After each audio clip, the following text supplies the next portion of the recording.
ॐ अथ राजविद्या राजगुह्ययोगिनां नवमो अध्यायः। श्रीभगवानुवाच इदं तो ते गुह्यतमं प्रवक्ष्यामि अनसूयवे ज्ञानविज्ञानं विज्ञानसहितं यज्ञाता मोक्षसे शुभात्। श्री भगवान जी बोले, तुझ दोष दृष्टि भक्त के लिए इस परम गोपनीय विज्ञान से ज्ञान को मैं पुनः भली भांति कहूँगा, जिसको जानकर तू दुख रूप संसार से मुक्त हो जाएगा। राजविद्या राजगुह्यम पवित्रम इदम उत्तमम प्रत्यक्षावगमम धर्म्यम सुसुखम कर्तुम व्ययम। यह विज्ञान से ज्ञान सब विद्याओं का राजा है, सब गोपनीयों का राजा है, अति पवित्र है, अति उत्तम है, प्रत्यक्ष फल वाला, धर्मयुक्त है और साधन करने में बड़ा सुगम है और अविनाशी है। अश्रद्धाना पुरुषा धर्मशस्या परम तपे अप्राप्य माम निवर्तन्ते मृत्यु संसार वर्तमानी। हे परम तप, इस उपर्युक्त धर्म में जो श्रद्धा नहीं रखता वह पुरुष मुझको नहीं प्राप्त होता, बल्कि मृत्यु रूप संसार चक्र में ही भ्रमण करता रहता है। मया ततमिदं सर्वं जगद्व्यक्तमूर्तिना मतस्थानि सर्वभूतानि न चाहं तेषु अवस्थितः। मुझ निराकार परमात्मा से यह सब जगत जल से बर्फ़ के समान परिपूर्ण है और सब भूत मेरे अंतर्गत मेरे संकल्प के आधार पर स्थित हैं, किंतु वास्तव में मैं उनमें स्थित नहीं हूँ। न च मतस्थानि भूतानि पश्यमे योगम ऐश्वरम भूतभिन्न च भूतस्थो ममात्मा भूतभावनः। वे सब भूत मुझ में स्थित नहीं हैं, किंतु मेरी ईश्वरीय योग शक्ति को देख कि भूतों का धारण पोषण करने वाला, भूतों को उत्पन्न करने वाला भी मेरी आत्मा वास्तव में भूतों में स्थित नहीं है। यथाकाश स्थितो नित्यं वायुः सर्वत्र गो महान् तथा सर्वाणि भूतानि मतस्थानि इति उपधारय। जैसे आकाश से उत्पन्न सर्वत्र विचरने वाला महान वायु सदा आकाश में ही स्थित है, वैसे ही मेरे संकल्प द्वारा उत्पन्न होने से संपूर्ण भूत मुझ में स्थित हैं, ऐसा जान। सर्वभूतानि कौन्तेया प्रकृतिं यान्ति मामिकां कल्पक्षये पुनस्तानि कल्पादो विसृजाम्यहम्। हे अर्जुन, कल्पों के अंत में सब भूत मेरी प्रकृति को प्राप्त होते हैं, अर्थात मेरी प्रकृति में ही लीन हो जाते हैं, और कल्पों के आदि में उनको मैं फिर से रचता हूँ। प्रकृतिं स्वामवष्टभ्य विसृजामि पुनः पुनः भूतग्राम्यं कृतस्नं वशं प्रकृतेर्वशात्। अपने प्रकृति को अंगीकार करके स्वभाव के बल से परतंत्र हुए संपूर्ण भूत समुदाय को बार बार उनके कर्मों के अनुसार रचता हूँ। न च मां तानि कर्माणि निबध्नन्ति धनंजया उदासीनवत् आसीनम आसक्तम तेषु कर्मसु। हे अर्जुन, उन कर्मों में आसक्ति रहित और उदासीन के सदृश, जिसके संपूर्ण कार्य कर्तृत्व भाव के बिना अपने आप सत्ता मात्र ही होते हैं, उसका नाम उदासीन के सदृश है स्थित मुझ परमात्मा को एक कर्म नहीं बांधते।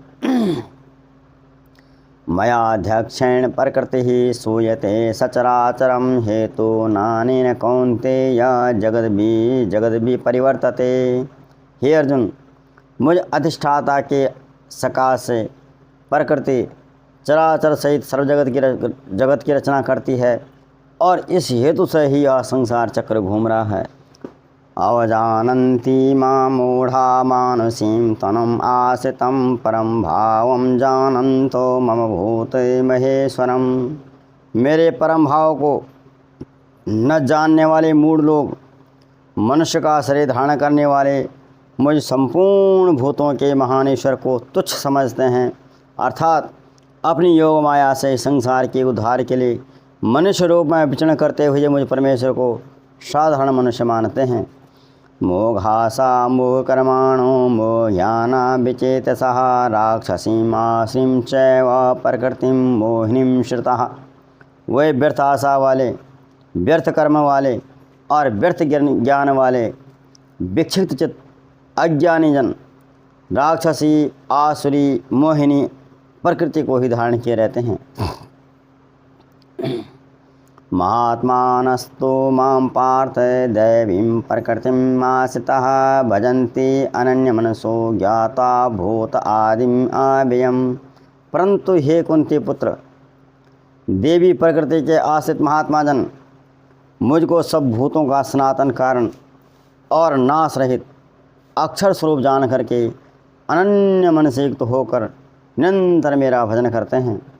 सततं कीर्तयन्तो मां यतन्तश्च दृढव्रताः नमस्यन्तश्च मां भक्त्या नित्ययुक्ता उपासते।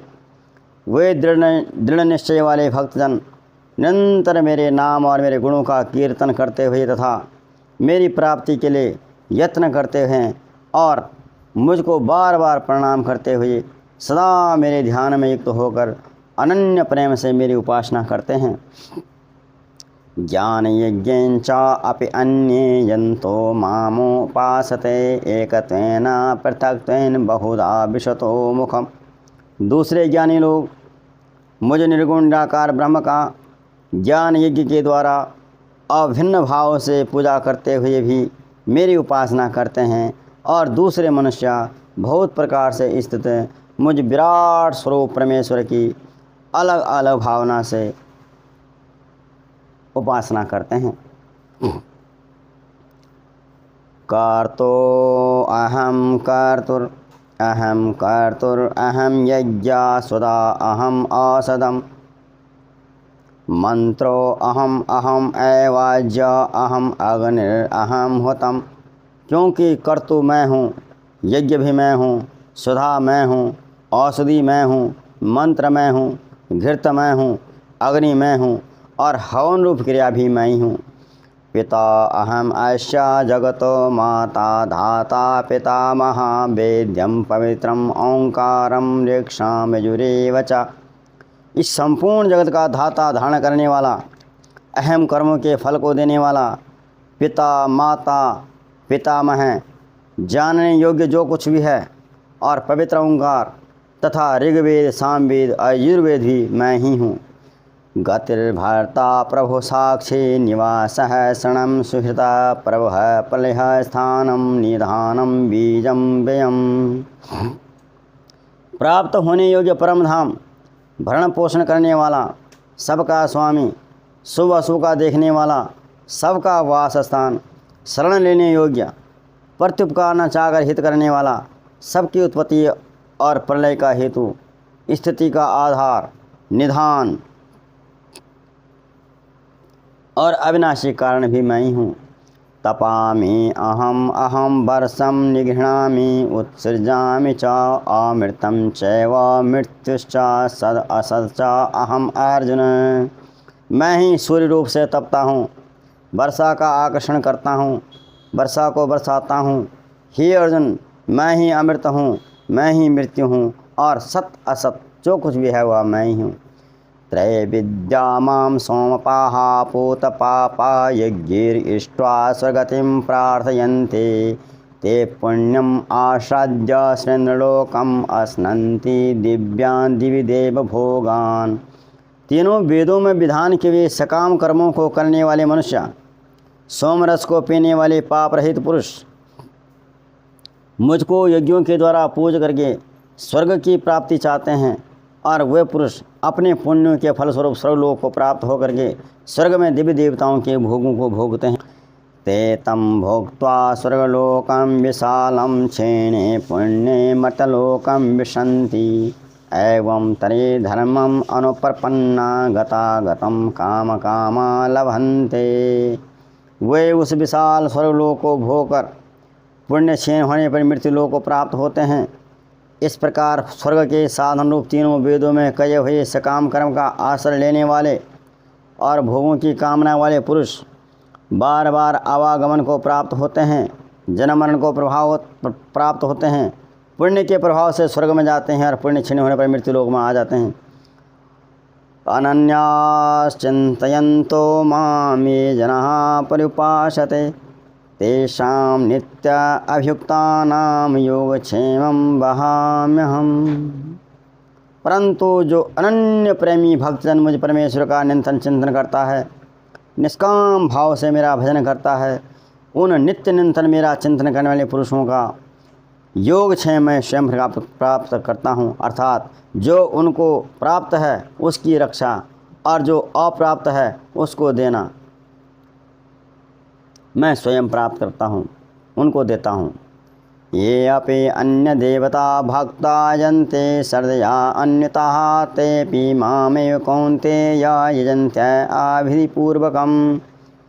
हे अर्जुन, यद्यपि श्रद्धा से युक्त जो सकाम भक्त होते हैं वे दूसरे देवताओं को पूजते हैं, तो भी वे मुझको ही पूजते हैं, किंतु वहाँ उनका जो पूजन है अविधिपूर्वक है, अर्थात अज्ञान पूर्वक है। अहम ही सर्वयज्ञानां भोक्ता च प्रभुरेव च न तो माम अभिजानन्ति तत्त्वेनातश्च्यवन्ति ते। क्योंकि संपूर्ण यज्ञों का भोक्ता और स्वामी मैं ही हूँ, परंतु वे मुझ परमेश्वर को तत्व से नहीं जानते, इसी से गिरते हैं, अर्थात पुनर्जन्म को प्राप्त होते हैं। यान्ति देवर्ता देवानि पितृयान्ति पितृव्रतः भूतानि यान्ति भूतिज्य यान्ति मध्य जनोपि माम। देवताओं को पूजने वाले देवताओं को प्राप्त होते हैं, पितरों को पूजने वाले पितरों को प्राप्त होते हैं, भूतों को पूजने वाले भूतों को प्राप्त होते हैं, और मेरा पूजन करने वाला मेरा भक्त मुझको ही प्राप्त होता है। इसलिए मेरे भक्तों का पुनर्जन्म नहीं होता। पत्रं पुष्पं फलं तोयं यो मे भक्त्या पर्यच्छति तदहं भक्त्यो उपहृतम् अश्नामि प्रियतात्मनः। जो कोई भक्त मेरे लिए प्रेम से पत्र पुष्प फल जल आदि जो कुछ भी देता है, उस शुद्ध बुद्धि निष्काम प्रेमी भक्त का प्रेम पूर्व दिया हुआ वह पत्र पुष्प आदि में सगुण रूप से प्रकट होकर के प्रेम सहित खाता हूँ। इसलिए यत् क्रोशी यत् स्नासी यज्जुहोसी ददासी यत् तपस्यसि कौन्तेय तत्कुरुष्व मदर्पणम्। इसलिए अर्जुन, जो तू कर्म करता है, जो कुछ खाता है, जो हवन करता है, जो दान देता है, जो तप करता है, वह सब मेरे अर्पण कर। शुभ फलर एवं मोक्ष से कर्म बंधन है संन्यास यो युक्तात्मा विमुक्तो मामुपैष्यसि। इस प्रकार जिसमें समस्त कर्म भगवान के अर्पण होते हैं, ऐसे संन्यास योग से युक्त चित्त वाला तो सब शुभ और अशुभ फल रूप कर्म बंधन से मुक्त हो जाएगा, उनसे मुक्त हो करके मुझको ही प्राप्त होगा। सम्मोहं सर्वभूतेषु न मे द्वेष्यो अस्ति न प्रियः ये भजन्ति तु मां भक्त्या मयि ते तेषु चाप्यहम्। मैं सब भूतों में समभाव रूप से व्यापक हूँ, न कोई मेरा प्रिय है और न ही कोई मेरा अप्रिय है, परंतु जो भक्त मुझको प्रेम से भजता है वे मुझ में हैं और मैं भी उनमें प्रत्यक्ष प्रकट हूँ। अपि चेत् शूद्राचारो भजते मामन्यभाक् साधुरेव स मन्तव्य सम्यग् व्यवसितो हि सः। यदि कोई अतिशय दुराचारी हो और वह भी अनन्य भाव से मेरा भक्त हो जाता है और मुझको भजता है, तो वह साधु ही मानने योग्य है, क्योंकि उसने यथार्थ निश्चय कर लिया है, उसने भली भांति निश्चय कर लिया है कि परमात्मा के भजन के समान अन्य कुछ भी नहीं है। क्षिप्रं भवति धर्मात्मा सशांतिं निगच्छति कौन्ते प्रतिजानीहि न मे भक्ता प्रणश्यति। और फिर वह शीघ्र धर्मात्मा हो जाता है और सदा रहने वाली परम शांति को प्राप्त होता है। हे अर्जुन, तू निश्चय पूर्वक सत्य जान कि मेरा भक्त कभी भी नष्ट नहीं होता। माम ही पार्थ व्यपाश्रित्या ये अपि हि स्युः पापयोनयः स्त्रियो वैश्यास्ता शूद्रास्ते अपि यान्ति पराम गतिम्। हे अर्जुन, चाहे स्त्री हों, वैश्य हों, शूद्र हों, पाप योनि, चांडाल आदि कोई भी हों, जो भी मेरे शरण आ जाता है वह परम गति को प्राप्त हो जाता है। किं पुनः ब्राह्मणः पुण्या भक्ता राजऋषयस्तथा अनित्यं सुखम लोकम इमं प्राप्य भजस्य माम्। फिर इसमें कहना ही क्या है कि कोई पुण्यशील ब्राह्मण हो, राजसी भक्त हो और मेरी शरण में आ जाए तो परम गति प्राप्त हो। इसलिए तू सुख रहित और क्षण भंगुर इस मनुष्य को प्राप्त होकर निरंतर मेरा ही भजन कर। मनमना भवै मदभक्त मदयाजी मां नमस्कुरु मामैव ऐशसि युक्त एवं आत्मानं मत परायणः। मुझ में मन वाला हो, मुझ में मन लगा, मेरा भक्त बन, मेरा पूजन करने पर मुझको प्रणाम कर। इस प्रकार आत्मा को निरंतर मुझ परमात्मा में मेरे प्राण होकर के तू मुझको ही प्राप्त होगा। ओम तत्सते श्रीमद्भगवद्गीतासु उपनिषत्सु ब्रह्म विद्यायां योगशास्त्रे श्रीकृष्णार्जुन संवादे राजविद्या राजगुह्य योग नाम नवमो अध्यायः। हरि ओम तत्सत्, हरि ओम तत्सत्, हरि ओम तत्सत्।